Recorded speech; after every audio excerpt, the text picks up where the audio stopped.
Hello மக்களே, இன்னைக்கு நம்ம என்னென்ன மீன் வாங்கியிருக்கோம்னு பார்ப்போமா?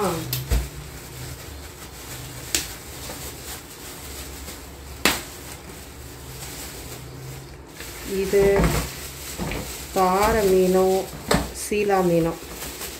ஸோ நம்ம மீன் வாங்குறது எப்பயுமே ஒரு வாரத்துக்கு ஸ்டோர் பண்ணுற மாதிரி தான். கண்ணாடி பாறையோட வெரைட்டி. ஸோ இது 2 மீன் கிட்டத்தட்ட 3/4 கிலோ இருந்தது, 1000 ரூபா போட்டாங்க. அதுக்கடுத்து சீலா இங்கே இருக்குது. சீலா இது ஒரு 5 மீன் 1000 ரூபா சொன்னாங்க. நான் 2 மீன் போதும்னு வாங்கிட்டேன். ஏன்னா ஒரு நாள் குழம்பு வைக்கிறதுக்குன்றப்ப நமக்கு அது போதும்.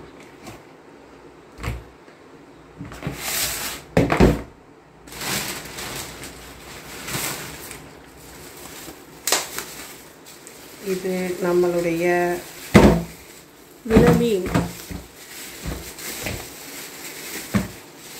இதுதான் மக்களே விலை கூட. 1,200 இருந்துச்சு, ஆனால் 1400 ரூபா மீன். டூ மச் விலை. இந்த சிகப்பு இருக்கிற மாதிரி இருக்க விலை மீன் தான் வாங்கணும். அதுதான் டேஸ்ட் ஜாஸ்தி. இல்லாட்டி விலை மீன் டேஸ்ட் இருக்காது.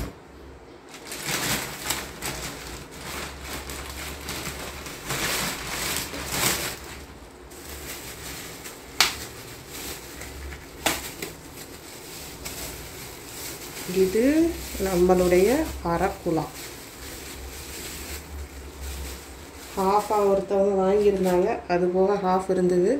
ஸோ அதை நான் வாங்கிட்டேன். ஆனால் கொஞ்சம் ஃப்ரெஷ் கம்மின்னு தான் இன்றைக்கி நான் நினைக்கிறேன் இந்த அரக்குலாவை. இது எவ்வளோ போட்டாங்கன்னா கிலோ 1300 ரூபா. நான் எல்லாமே ஸ்ரீலங்கன் மணியில் தான் சொல்கிறேன். ஸோ இதுதான் நம்ம வாங்கின மீன் ஒரு வாரத்துக்கு. ஒரு நாளைக்கு இல்லை, ஒரு வாரத்துக்கு. மக்களே, க்ளீன் பண்ணதுன்னா நம்ம இப்படி ஒரு தண்ணியில் கழுவிட்டு இப்படி ஃப்ரீசர் பேக்கில் போட்டு ஃப்ரீசரில் வச்சுட்டா நம்ம 3 to 4 டேஸ்க்கு அப்புறம் எடுத்து யூஸ் பண்ணலாம். ஆக்சுவலாக இவர் என்னை கத்துவார், ஒரு தண்ணியிலையும் கழுவாத அப்படியே ரத்தத்தோடு வையிட்டேன். எனக்கு ஃப்ரிட்ஜு நாருங்கிற அந்த ஒரு ரீசன்காண்டி நான் ஒரு தண்ணியில் கழுவிட்டு தான் வைப்பேன். இன்றைக்கி நம்மால் மிஸ்ஸிங், வெளியே வேலையாக இருக்குன்றனால நான் தான் மீன் மார்க்கெட் போனேன். எல்லாம் குட்டி குட்டி மீனாக வாங்கினேன். இவர் போனால் 2 கிலோ 5 கிலோன்னு மீன் வாங்குவார். நம்ம எல்லாம் குட்டி குட்டி மீனாக வாங்கிட்டோம். ஸோ இந்த வாரம் ஃபுல்லாக நம்மளோட இஷ்டத்துக்கு தான் சாப்பிட போகிறோம்.